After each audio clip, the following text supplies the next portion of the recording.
ගම්මැද්දට මධ්‍යම රාත්‍රිය උදාවී මුළු පරිසරයම ඝන අන්ධකාරයකින් සහ දැඩි නිශ්ශබ්දතාවයකින් වෙලී තිබුණි. නුවර කලාවියේ වියලි සුළඟේ හමන රළු හඬ හැරුණු විට වෙනත් කිසිදු ශබ්දයක් නොවිය. දයානන්ද මහතා තම කුඹුරේ දවසේ වැඩකටයුතු නිමකර ගෙදර බලායිමින් සිටියේ. ඒ වන විටත් වටපිටාව අමුතුම ආකාරයේ පාළුවකින් හා සිසිලසකින් යුක්ත විය. මහමග දෙපස පිහිටි ගස්වල අතු අඳුරේ නොපැහැදිලි ලෙස පෙනුණු අතර ඒ අතරින් පැනනගින සෙවනලි දයානන්දගේ සිතට කුඩා බියක් ගෙන දුන්නේය. හදිසියේම මහමග කෙළවර පිහිටි පරණ නුගගස අසලදී ඔහුට එක තැන නතරවීමට සිදුවිය. ඒ ඈතින් නැසුණු අද්භූත හා බියකරු ශබ්දයක් හේතුවෙනි. එය උළමාගේ බියකරු කෙඳිරියකට සමාන වූවද ඒ තුළ කාන්තාවකගේ සිරවී ගිය හැඬීමක් සහ වියෝගයක් ගැබ්ව තිබුණි. අනේ මට උදව් කරන්න යයි කියන්නාක් මෙන් තුනී හඬක් සුළඟත් සමග දෝංකාර දුන්නේය. දයානන්දගේ සිරුරේ ලේ කැටි ගැසෙන්නාක් මෙන් විය. දෙපා එක තැන ගල් ගැසුනි. ඔහු වටපිට බැලුවද ඒ අඳුර හැරෙන්නට වෙනත් කිසිවෙක් නොපෙනුනි. බියෙන් මුසපත් වූ ඔහු හැකි ඉක්මනින් තම පාපැඩිය ඉදිරියට පැදවීමට පටන් ගත්තේය. එහෙත් එම ශබ්දය තව තවත් ඔහු පසුපසින් එන බවක් ඔහුට දැනිනි. දයානන්ද වේගයෙන් පාපැදිය පදවාගෙන ඉදිරියට ඇදුනද ඒ වන විටත් ඔහුගේ සිතට අර අද්භූත ශබ්දය ගෙන දුන් බිය සම්පූර්ණයෙන්ම පහව ගොස් නොතිබුණි. දහඩියෙන් තෙත් වූ ඔහුගේ පිටකොන්ද දිගේ සීතලක් ගලා ගියේය. ඒ සමගම කුඩා කල තම ආච්චියම්මා ගිනිමැලේ අසල වාඩි වී රජරට ගැමි ජනප්‍රවාද ගැන කී කතා ඔහුගේ මතකයේ අතුරුපසක් මෙන් කරකැවෙන්නට විය. ආච්චියම්මාගේ ඒ ගොරෝසු කටහඬින් කිව් වදන් දයානන්දට යළිත් ඇසෙන්නාක් මෙන් විය.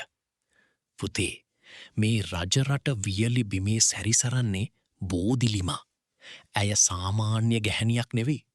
ගැබ්බරව සිටියදී සැමියාගෙන් සිදු වූ දරුණු අසාධාරණයක් සහ අත්හැර දමායාමක් නිසා ඇය මේ ලෝකයෙන් සමුගත්තා.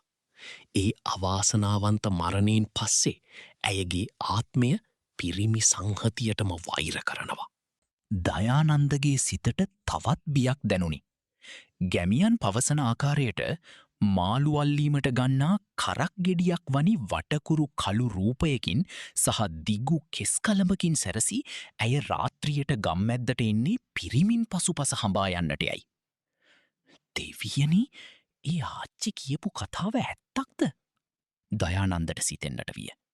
ඔහු වහාම තම ගමන ඉක්මන් කළ අතර පපුවේ ගැස්ම යතුරු පැදියක එන්ජිමක ශබ්දයමෙන් වේගවත් විය. දයානන්ද තවදුරටත් පාපැදිය වේගියෙන් පැදවූ නමුත් හදිසියේම ඔහුගේ පාපැදියේ පිටුපස රෝදය අමුතු බරකින් යුක්ත විය. ඒ සමගම ඔහුට පිටුපසින් ළඟාවන වේගවත් පාසටහන් සහ හුස්ම ගැනීමේ හඬක් ඇසෙන්නට විය. දයානන්ද බියෙන් මුසපත් වී මොහොතකට හැරී බැලුවේය. ඒ මොහොතේ ඔහුගේ හදවත නතරවන්නාක් මෙන් විය. අඳුරු මාවතේ ගස්වල සෙවනෙලි අතරින් මාළු ඇල්ලීමට ගන්නා කරක්ගෙඩියක් වැනි වටකුරු කළු හැඩයක් සහ අවුල් වූ දිගු කෙස්කලඹක් ඇති අද්භූත රූපයක් ඔහු පසුපස හඹායි. ඒ බෝදිලිමාය. ඇයගෙන් නිකුත් වූ බියකරු කෙඳිරිල්ල සහ වියරුවෙන් පිරුණු දෑස් නිසා දයානන්දට තම දෙපා පාලනය කර ගැනීමට නොහැකි විය. බියෙන් කෑගැසීමට පවා ඔහුට නොහැකි විය. දෙවියනේ, මට උදව් කරන්න. ඔහු සිතින් දෙවියන් අයද සිටියේය. තවත් තප්පර කිහිපයක් ඇතුළත දයානන්දගේ නිවස අස්සලටම ළඟාවීමට ඔහුට හැකිවිය. ඔහු එක වරම පාපෙදියෙන් බිමට පැන ගේට්ටුව හරහා දිවගොස් ඇතුළට වැදුනි. නොපමාවම දැවන්ත ලී දොර වසා එහි අගුළු දැමිය. මොහොතකට පසු එලිමහනින් ඇසුණු එම අද්භූත හඬ ක්‍රමයෙන් වියකී ගිය අතර මහපොළවේ කිසිවක් සිදු නොව්වාක් මෙන් නිශ්ශබ්ද විය. දයානන්ද මහත් අසීරු හුස්මක් හෙළමින් බිම වාඩි විය. පසුදා උදෑසන වන විටත් දයානන්දට පෙරදින රාත්‍රියේ සිදු වූ බියකරු අත්දැකීමෙන් අත්මිදීමට නොහැකි වී තිබුණි. ඔහුගේ දෑස් යටින් කළු පැහැයක් ගෙන තිබූ අතර මුහුණින් පෙනුනේ දැඩි වෙහෙසකි. හිරුවෙලිය වැටෙත්ම ඔහු ගමේ ප්‍රධානයා සහ ගමේ වෙදමහතා වන සිරිසේන වෙදමහතා හමුවීමට නිවසින් පිටත් විය. ගමේ පැරණි අම්බලම යට රැස්ව සිටි වැඩිහිටියන් කිහිප දෙනෙකු ඉදිරියේ දයානන්ද තමාට මුහුණදීමට සිදු වූ අත්දැකීම එකින් එක විස්තර කළේය. සියල්ල අසා සිටි වෙදමහතා මොහොතක් කල්පනා කර තම හිස සැලුවේය. පුතේ දයානන්ද, මේක මේ රජරට බිමේ බොහෝ කාලයක සිට එන ජනප්‍රවාදයක්. මේ ශාපලත් ආත්මය ගම්මැද්දට ඉන්නේ ඔවුන්ගේ අසාධාරණයට සාධාරණයක් ඉටු නොවීම නිසයි. මේ බිය තොරන් කරන්න නම් අපිට පැරණි ක්‍රමයක් කරන්න වෙනවා. ගැමියන්ගේ ඒකමතික තීරණය මත බෝධිලිමාගේ ආත්මය සංසුන් කිරීම සඳහා බෝධිලිමා යාගය, කන්‍යා යාගය නමින් විශේෂ ශාන්තිකර්මයක් පැවැත්වීමට කටයුතු යෙදිනි.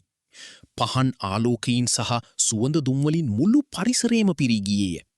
බෙරහඬ සහ මන්ත්‍ර ජප කිරීමත් සමග ගැමියෝ එම ශාපලත් ආත්මයට පින් අනුමෝදන් කළහ. එම ශාන්තිකර්මයෙන් පසු ගමේ පැවති අද්භූත බිය තුරන් වී ගියේය. කෙසේ වෙතත් මෙය සැබෑ අවතාරයක් නොව වියලි කලාපයේ සැරිසරන උරගයෙකු හෝ වනසතෙකු නිසා ඇති වූ වරදවා වටහා ගැනීමක් විය හැකි බවටද වැඩිහිටියෝ මත පළ කළහ. එහෙත් රජරට ජනශ්‍රතී ඉන මේ බෝධිලිමාගේ කතාව පරම්පරාවෙන් පරම්පරාවට අදටත් නොනැසී පවතී.